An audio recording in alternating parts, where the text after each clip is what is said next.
Hi. So good morning, everyone. I'm here to just kind of spend a few minutes talking about how cloud is evolving from sort of this infrastructure as a service model to being really a platform that you can enable applications and innovation. I have a couple of use cases that I'll go through. And so I want to kind of start off with why I'm saying that cloud doesn't equal infrastructure as a service anymore, right? It's complex in the way you look at building services today, and it's way too hard, in my opinion and in most people's opinion, to try to build services that can be assembled in a certain way on one solution, but then when you move to an internal solution or another solution, it's very difficult to put those services together again. And so I kind of think about this as like a bunch of Lego blocks that you would just throw into, I have kids and I have this huge room that's just full of like a big mound of Lego blocks, and they go in and they go off and they start building things, and it never really looks exactly right. Like say, hey, Dad, do you understand what this is? And I'm like, you have to help me here. It doesn't really look like anything but a bunch of Lego blocks. And so, there's way too much complexity. The other thing that is, there's this whole idea of commodity infrastructure. And I don't know about you, but I really don't want to be using an infrastructure that is super cheap and fragile, right? I need an infrastructure that I can rely on and that is stable. And then, the last thing is, no one really gets value of building infrastructure services, right? You don't make money in a business selling infrastructure. If that's not usually your core business unless you're a provider. And so it allows, a big part of what, businesses are doing is trying to focus more on how do they bring value-added services and less on, and my view is to spend a lot less time thinking about the infrastructure piece. And so, bottom line I'm saying is why compromise, right? Why would you want to build something that, seriously, would you fly? Does that even look like a plane? And it's not going to take off a land because it only has a couple wheels in the front, so the back would kind of drag the whole time, right? And so would you want to fly in something that looked like that? And the issue here is, how do you scale something that is a bunch of little components and building blocks that you kind of hodgepodge together? And the biggest issue is it doesn't scale, and it doesn't allow you to move your workloads and move your services across different environments. The other thing is reliability is still critical, right? If you think of some of the use cases that you're using and developing in today, no one says we don't care about reliability, just put a bunch of crap out there and hopefully it'll work, right? And so it's really important that as you're looking at building services, that you're building services that can be used reliably. And of course, the next big thing is securely, right? You want to have an infrastructure that can be built securely, and you're not going to want to get into a system like this plane here and fly somewhere because you're probably not going to make it off the ground to begin with, right? And so why would you want to risk your life to be on something that just doesn't scale, doesn't work, and isn't reliable? And so what is a platform for enabling agility and building services, right? And so it's kind of starts with having a baseline of capabilities and components that you can build upon. And so a few years ago, as my kids got older, they started buying these big Lego kits. And it has all the different components of what you want to build in. It has instructions on how to build the plane. And it actually looks like a plane when it's done. And so there is you do lose some flexibility because you can't just go put any part in any place, right? There's a certain order to how you have to put the parts together. There's certain constraints you have to put on your system that you're building, but in the end, you can get something that looks what you'd expect it to look like, and it's something that is easy to use. And the analogy I'm using here is that it's not. There's been too much of this: an application equals a VM template, and it just doesn't, right? It doesn't equal a blueprint. It doesn't equal a set of definitions that make up an application, right? An application is a set of services that run cohesively together. And also, there's a lot of talk about configuration management tools and putting a bunch of scripting together and building a bunch of complex workflows to build these services together. And that's just very complex and very brittle. If you have to change one service, you now have to go look and test all these different components that had nothing to do with that service you were just changing. So in order to really think about what a cloud is going to be doing in this next generation of clouds is first of all, let's take a step back and say there are a couple of basic rules to consider, right? The first one is yes, service-oriented architectures and APIs are not new, right? They've been around for a long time. The concepts and the architectures are not new.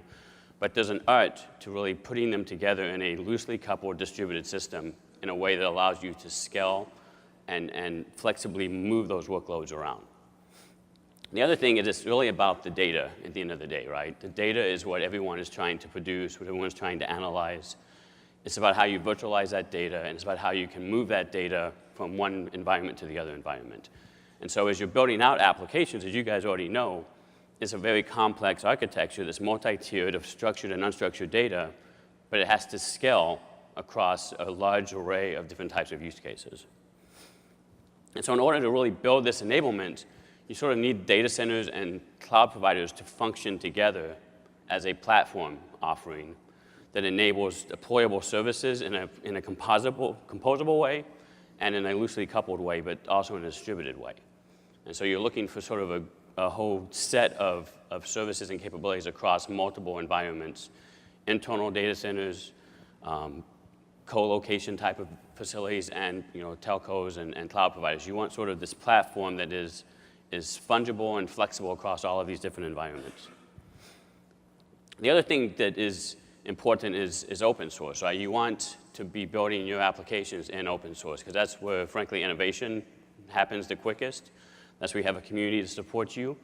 And now we're kind of entering this fourth generation of tools and services that really are tackling issues like scalability and performance and being able to provide you with the right diagnostics that you can actually automate health correction actions as things are happening.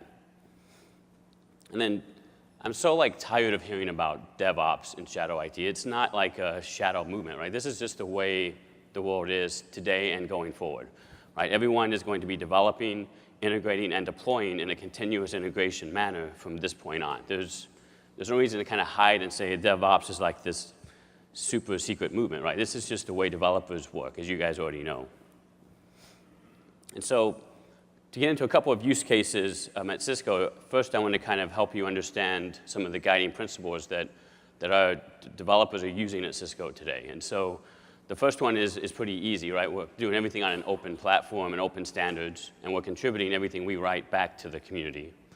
All of the services that we develop are being written as building blocks at all the layers of the service, from the very bottom to the very top services. Everything that we're developing is available as a service through either an API or a UI. And then everything we do can be deployed on a single deployment model and a CI/CD framework across any data center. And I mean any data center, not a Cisco data center, any data center globally.